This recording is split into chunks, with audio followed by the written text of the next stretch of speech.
Bien, buenas tardes. Muchas gracias por estar acá. Vamos a hablar de requests y limits en Kubernetes, cómo esto puede proteger o degradar tu aplicación. Y quisiera iniciar con una analogía. Creo que todos podemos identificarnos con esto. Creo que todos hemos ido alguna vez a algún restaurante y podríamos decir, ¿qué pasa si nos recomiendan un buen restaurante y quisiéramos poder ir a asistir y resulta que hay una gran fila fuera del restaurante y nosotros quisiéramos entrar? Nos acercamos con el anfitrión y le decimos, ¿me puedes dar una mesa? Y nos dicen, tienes que hacer una cola, pero a lo lejos visualizamos una mesa vacía y le decimos, ¿me puedes dar esta mesa? Y que el anfitrión nos conteste, mira, ¿qué sucede con esta mesa?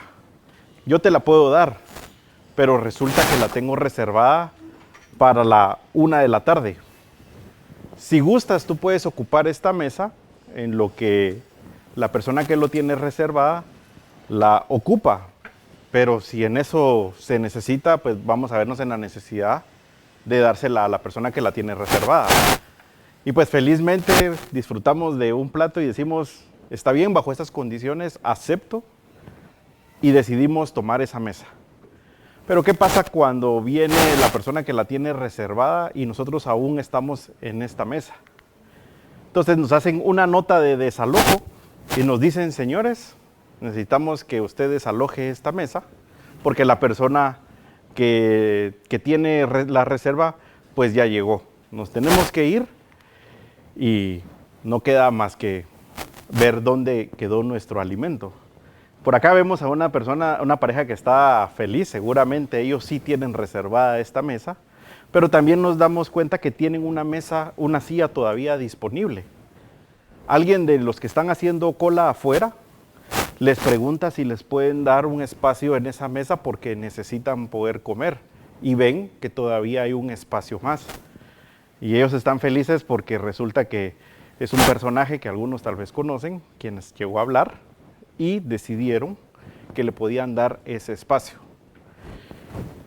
Este personaje le dice que está con su mejor amigo, que si su mejor amigo puede también participar de la mesa. Y ellos le dicen, disculpa, solo tengo un espacio, no consideramos que tuviéramos otra silla. Entonces, como el mejor amigo de este personaje no podía ingresar, pues él decide no estar más en esta mesa y preguntarles a la persona que está ya feliz porque sabe que se le va a acercar el personaje, que sí tiene más sillas, si se puede sentar con ellos y si su mejor amigo también los puede acompañar. Y como hay unas sillas disponibles, resulta que le dicen, sí, llama a tu mejor amigo que también se venga a sentar.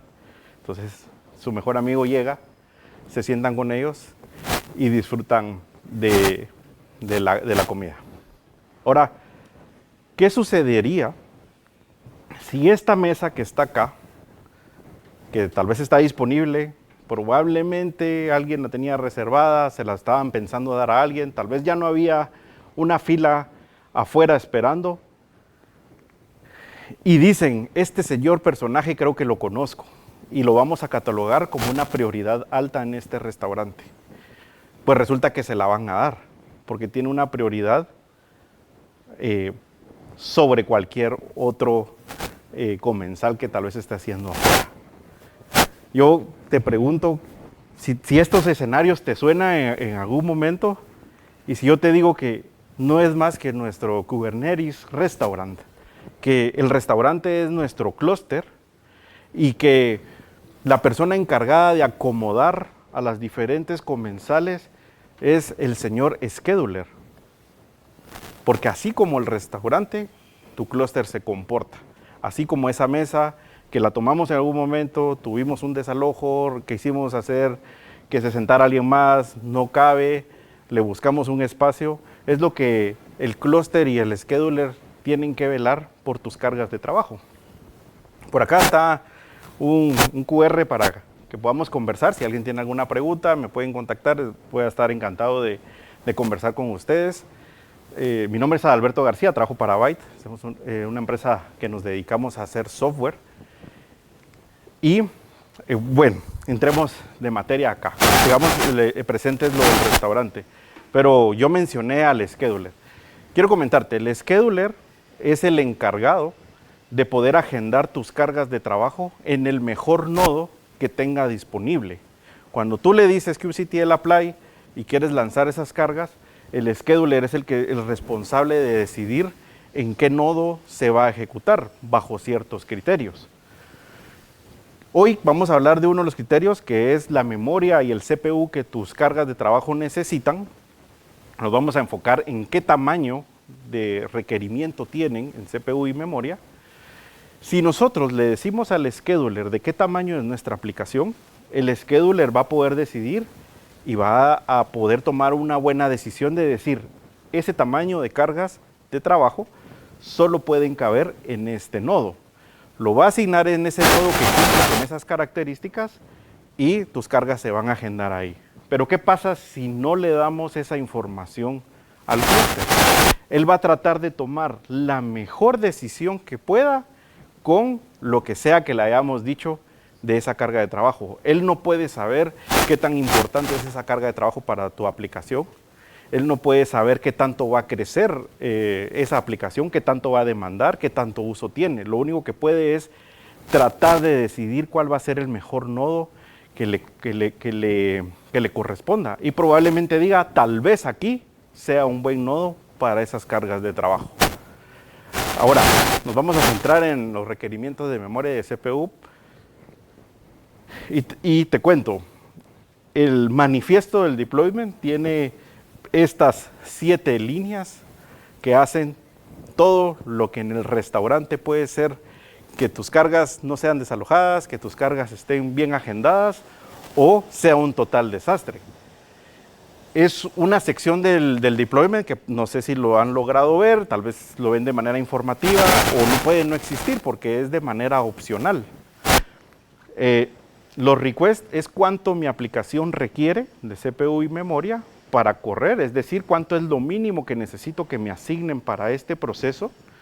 Y el límite es hasta cuánto puede llegar a ocupar, cuánto mis cargas van a necesitar de recursos para poder decirle al clúster, estas son mis características de mi aplicación. Y la pregunta realmente es, si esto es tan importante como lo que hemos hablado de la analogía del restaurante, ¿por qué entonces es opcional y no se me obliga a definirlo de manera mandatoria en mi manifiesto? Te quiero contar algunos conceptos que ocurren detrás de nuestras cargas de trabajo. La primera es el desalojo. El desalojo es el evento que ocurre o el estado en que queda tu contenedor, por ende tu pod, cuando existen dos razones que el clúster va a desalojarlo. Uno es, del desalojo es tu aplicación se muere, decide que esta carga debe morir. La primera es porque está demandando más recursos de las que el clúster le puede dar, tal vez no tiene seteado límites, y el clúster ya no puede darle más recursos, entonces decide eliminar tu carga de trabajo. Y la otra es, el nodo necesita los recursos que está ocupando tu carga de trabajo para algo más, y decide que tu carga de trabajo es la candidata a ser eliminada. Entonces la pregunta es, ¿qué criterios va a tomar el clúster para poder decir, esta carga elimínela o no la elimines? La primera es la prioridad de tu pod. Existe una característica en tu contenedor, en tu pod, que es la prioridad. Este es un valor numérico que le asignamos, puede ir de 1 a 1 millón, tú decides cuánto, y lo único que le dices con un valor es qué tan importante es ese pod para ti. ¿Este pod es crítico para la operación o este pod eventualmente lleva menos prioridad? Los que atienden tu transaccionalidad en línea llevan más prioridad que tal vez algún proceso asíncrono que hay por detrás, que no importa si tiene cierta latencia, eventualmente puede tu aplicación funcionar bien, pero los procesos críticos necesitas que tengan una prioridad definida. Así como Steve Jobs lleva su membresía de VIP y le van a dar cualquier mesa en ese momento, esa es la prioridad. Tú se lo puedes definir a tus cargas de trabajo. Le puedes decir, este pod tiene esta prioridad, por lo tanto, toma las mejores decisiones, pero tienen prioridad alta. La segunda característica, la calidad, la clase de calidad de servicio. La clase de calidad de servicio no la podemos asignar, sino que es calculada por nuestro agente scheduler. Le pone 3 características. La primera es una calidad de servicio garantizada. ¿Qué significa garantizado? Que nuestras cargas las tenemos bien definidas en el manifiesto de cuánto nos debe dar el clúster de capacidad en recursos y hasta cuánto puede llegar a crecer, pero son iguales. Es decir, le decimos, necesito un core y 500 megas y no va a pasar de un core ni de 500 megas. Y como el clúster sabe que esa cantidad es la mínima requerida y no vas a pasar de ahí, la calidad de servicio será garantizada, porque lo que te den sabe que no vas a crecer y te van a garantizar que tus cargas, al momento que se agenden, esos recursos estén reservados. La segunda es el Burstable. Básicamente es aquel pod que en ciertos picos necesita más requerimientos de CPU de memoria en un momento dado. El Burstable se calcula basado en que tienes tu request y tus límites definidos, pero el request es menor que los límites. Es decir, tiene cierto requerimiento garantizado, pero eventualmente puedes tener picos que tus cargas de trabajo pueden necesitar. Y el mejor esfuerzo, el best effort, es el clúster haga lo que puede hacer con esta carga que no le estoy diciendo que hace. Ni tiene prioridad, ni tiene límites. Haga su mejor esfuerzo. Y su mejor esfuerzo es, no le definimos nada, entonces él tiene que adivinar cómo se va a comportar. Y la importancia de la clase de servicio es que los best efforts son los más probables que salgan en un momento determinado del clúster, es decir, que sean desalojados, sean matados, por sobre uno que tenga picos y por sobre uno que tenga garantizado. Entonces, en orden de prioridad, él va a tratar de proteger tus cargas garantizadas por sobre los que tienen burstables y los burstables por sobre los que tienen best effort. Entonces ya tenemos 2 características. Tenemos la prioridad de tu pod y tenemos la clase de servicio. El evento de out of memory kill ocurre cuando la memoria ya no puede ser provista a tus cargas de trabajo y el clúster decide matar tus cargas de trabajo. Es un concepto, digamos, bastante sencillo de entender, porque quieres más memoria, no hay más memoria, mata tu proceso. Pero cuando hablamos de CPU y hablamos de CPU limits, lo que estamos diciendo es, tengo estas cargas de trabajo que no pueden ocupar más de un core, por ejemplo, y cuando requieren más potencia para poder procesar tus transacciones o hacer lo que tenga que hacer, el rol que tenga ese pod, lo que hay es una parada técnica. A eso se le conoce como throttling. El throttling ocurre cuando tus cargas de trabajo tienen un tope o tienen un límite establecido, necesitan más, pero no se le da.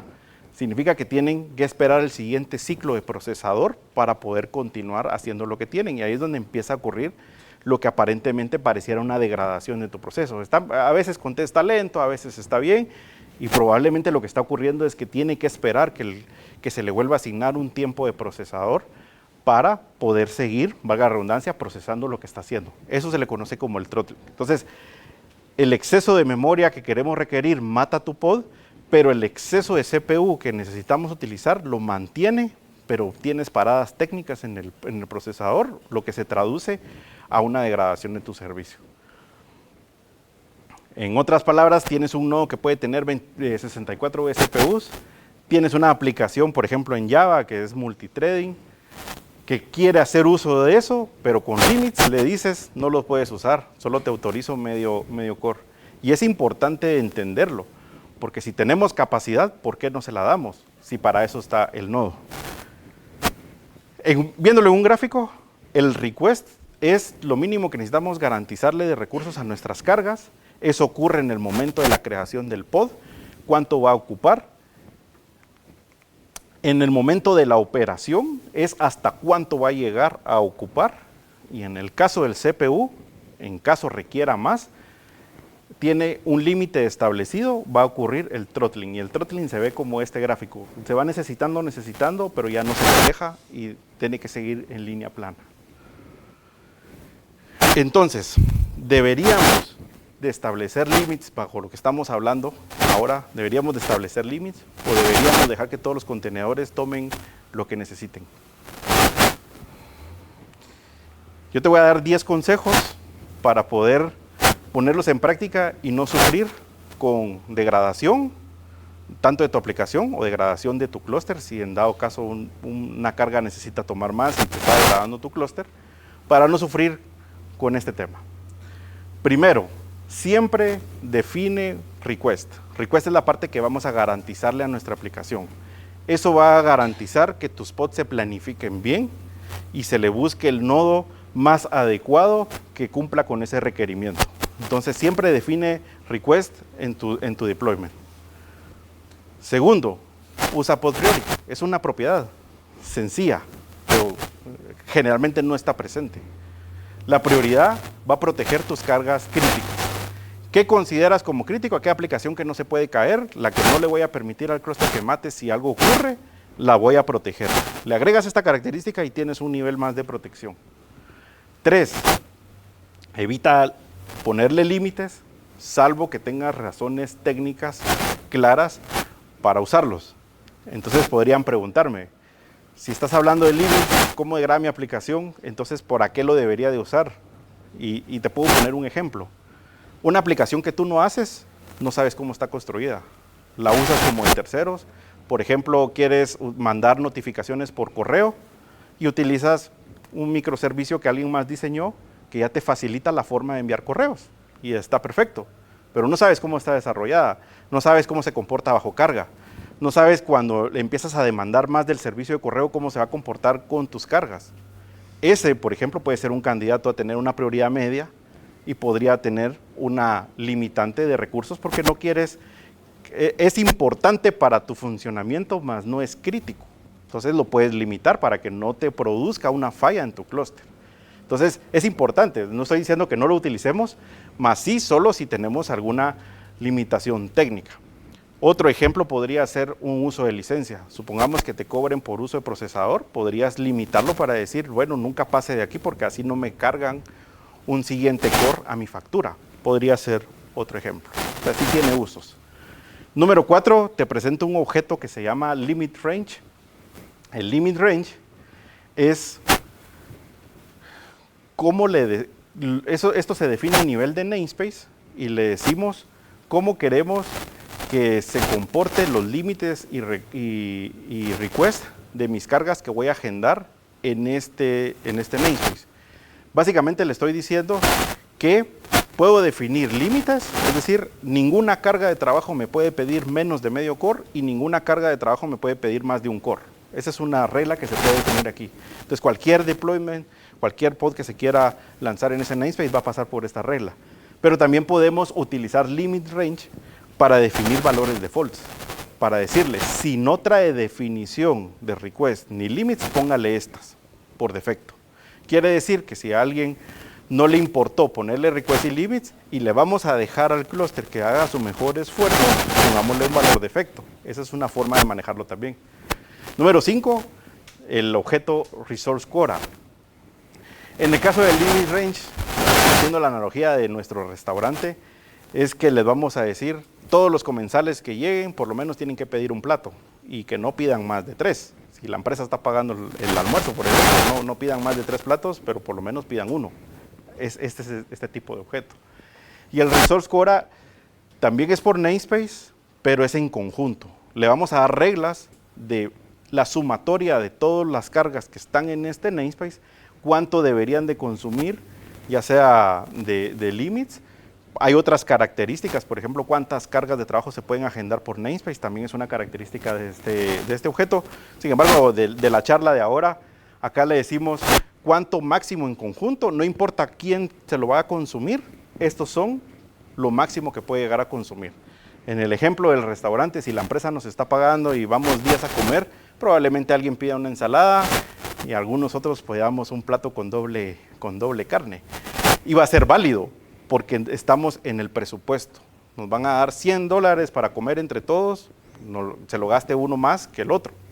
Un ejemplo de qué vendría a ser este objeto en tus cargas de trabajo. Y no solo monitorees tu aplicación, hay que entender el impacto del throttling en tu aplicación. En Grafana, a través de Prometheus, tú puedes observar, hay un dashboard que te dice qué tanto throttling está teniendo tu aplicación.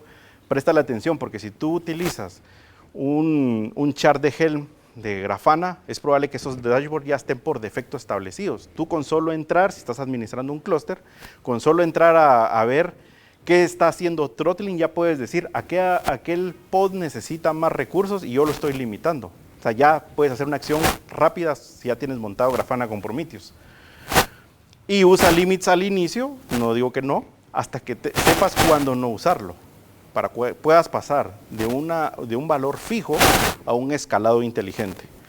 En Kubernetes tenemos el Horizontal Pod Autoscaler que te permite crecer bajo demanda. Es una estrategia que podrías utilizar. Tú puedes tener requests and limits en tus cargas, pero si está llegando a un punto en el que necesita más recursos, poder crecer horizontalmente, crear más réplicas de él. Si fuera nuestro restaurante y se llena, podríamos colocar más mesas y darle más en el área verde del restaurante a otros comensales que ingresen. El número 10 creo que sería una respuesta que podría hacer, ahorita voy a llegar ahí, pero entiendo el punto. Sí puede ocurrir, y yo creo que es el escenario más típico, que le puse cierto límite y ya no le dio tiempo y se queda en ese restart. Yo creo que si tenemos bien medida la aplicación, podríamos saber en qué márgenes se mueven para evitar un poco eso. Creería que otra forma podría ser escalar bajo ciertos criterios, como por ejemplo, se me ocurre, ¿cuánto tiempo está demorando en responder?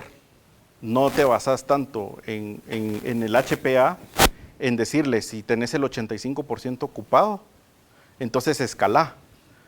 Podría ser que una estrategia sea, si te estás empezando a demorar a responder, que sería otra métrica, entonces escala. Y eso te permitiría manejar ese reinicio en cierto momento, en lo que uno se puede ir tuneando el tema. Yo, por ejemplo, lo abordaría de esa manera, ¿verdad? ¿Cuánto me estoy demorando? Entonces creo más recursos en vez de basarme en el uso de CPU. Y que te va a dar un índice de si me estoy demorando, algo está pasando ahí adentro que podría estar relacionado al CPU o al throttling, ¿verdad? Y el Vertical Pod Autoscaling, que también tiene muchas características, pero lo que nos permite básicamente es decir, si necesitamos más recursos, vamos a crecer el mismo pod. En la analogía de nuestro restaurante, estamos en la mesa y llega Steve Jobs con su mejor amigo y necesitan comer también. ¿Qué sucedería si te dicen, sí les vamos a permitir que sus dos amigos se sienten, pero pásense para aquella mesa y les tengo que reiniciar su plato porque no se pueden llevar el plato por políticas del restaurante? Sería incómodo y el avance que ustedes tienen en su mesa se perdería. Digamos que una de las cosas que ocurren con el VPA es que al momento que cambia su característica, el proceso debe ser reiniciado, como cualquier característica que cambiamos en los deployments, que reinicia nuestro pod hasta cierto punto. Ya diré al final de la charla por qué no es tan así. Pero digamos, la teoría es, cambio una característica de mi deployment, el clúster, depende de qué característica sea, va a decidir reiniciar mi proceso para aplicar esos cambios. Eso ocurriría con el VPA. Y el número 10, que es una herramienta de Robusta Dev, el Kubernetes Resource Recommender. Este se basa en la gráfica en los estados de Prometheus. Todo lo que Prometheus le está informando, que está guardando, y Grafana eventualmente nos lo muestra. Si estamos monitoreando Grafana, probablemente en un lapso de tiempo perdamos que hay un throttling. El Kubernetes Resource Recommender se basa en el histórico de Prometheus para poder hacer recomendaciones y decir, has asignado 100 milicores de request, pero lo ideal es que ocupe 171 milicores, que podría ser una forma también de decir, no me quiero quedar en ese loop de reinicios, ¿verdad? Es una herramienta, yo la he probado, sí responde inferencias, habría que explorarla un poco más basado en el caso de uso de sus cargas de trabajo, pero es una herramienta muy útil y se basa sobre la misma información que está generando el clúster a través de Prometheus.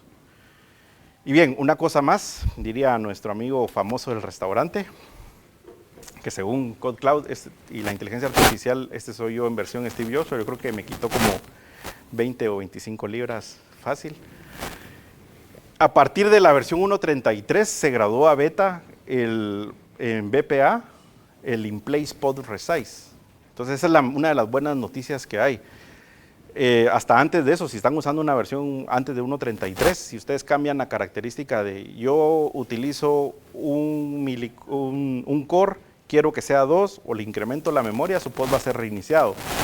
A partir del 1.33 ya le podemos decir que crezca nuestro pod sin necesidad de reiniciarlo. Eso para cargas que necesitan un solo pod o una sola réplica, que necesitamos que crezca porque solo él puede estar corriendo y no puedo crecer en más cargas.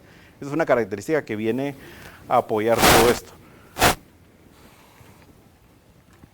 Yo diría, con los requesting limits, el área de DevOps siempre va a decirle al área que administra la infraestructura, libérame todos los recursos porque mi aplicación está siendo lenta. El área de infraestructura quiere cuidar su clúster y dice, si no lo defines, entonces no te dejo, lo voy a limitar, ¿verdad? Hay que encontrar ese balance. Recordemos que mantener esa estabilidad, pero no tenemos rendimiento, es decir, limitamos nuestra aplicación por cuidar nuestro clúster, es ineficiente. Si tenemos un buen rendimiento, pero no le tenemos estabilidad, es decir, dejamos que tomen todo lo que quieran y nunca lo controlamos, lo convertimos en algo insostenible. Y la buena noticia es que Kubernetes nos da ese equilibrio para poder mantener nuestras cargas de trabajo saludables. Muchas gracias. Te dejo acá 3 QRs, mi red social si quieren conversar conmigo, cualquier pregunta lo podemos contestar por ahí. Voy a estar el 9 de octubre en la hora de Kubernetes para Fundación de Cloud Native, Fundación Hispana. Voy a hablar de este tema, pero voy a dar una demo de cómo se comporta esto. Si por ahí les interesó el tema, la demo ya funciona, la versión 1.0.0, dijo nuestro amigo Alvin. La primera versión ya está en GitHub, está ahí el QR.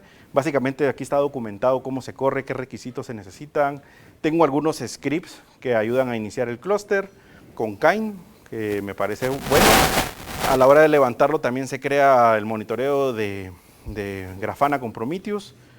Y hay algunos deployments que estoy preparando o que ya están preparados para poder hacer este juego de cargas, lo limito, no lo limito y qué sucede con el clúster cuando lo estoy limitando. Uso el modelo de Monte Carlo porque eso me permite hacer un uso extensivo del CPU. Entonces, con el modelo Monte Carlo, apoyado de los limits y resources, vamos a estar viendo esa demo. Por aquí van a estar los manifiestos, los pueden utilizar. Y también los scripts de cómo se crea el clúster, acá está ya elaborado. Importante de getPods, cambia mucho el formato de salida nada más, es un script básico, no es tan elaborado, pero la idea es que cuando le damos getPods nos dice el status y si le damos -o white, creo yo, te saca también la IP y en qué nodo está corriendo. La idea de este script es que te diga qué prioridad tiene, son los conceptos que vimos hoy, qué pod priority tiene, qué class of service le asignó el clúster y algunas otras características que cuando usas el script para obtener los pods, te lo muestra basado en estos conceptos que hemos visto. Entonces, ese es el fin del script de getPods, ¿verdad? Solo formatear mejor la salida para hacer este workshop. Está en mi GitHub y lo pueden escanear, lo pueden utilizar. Si alguien lo intenta hacer y tiene alguna pregunta, podríamos hablarlo en el en vivo que vamos a tener el 9 de octubre y si no, pues me escriben por mi red y con gusto lo platicamos. Muchas gracias.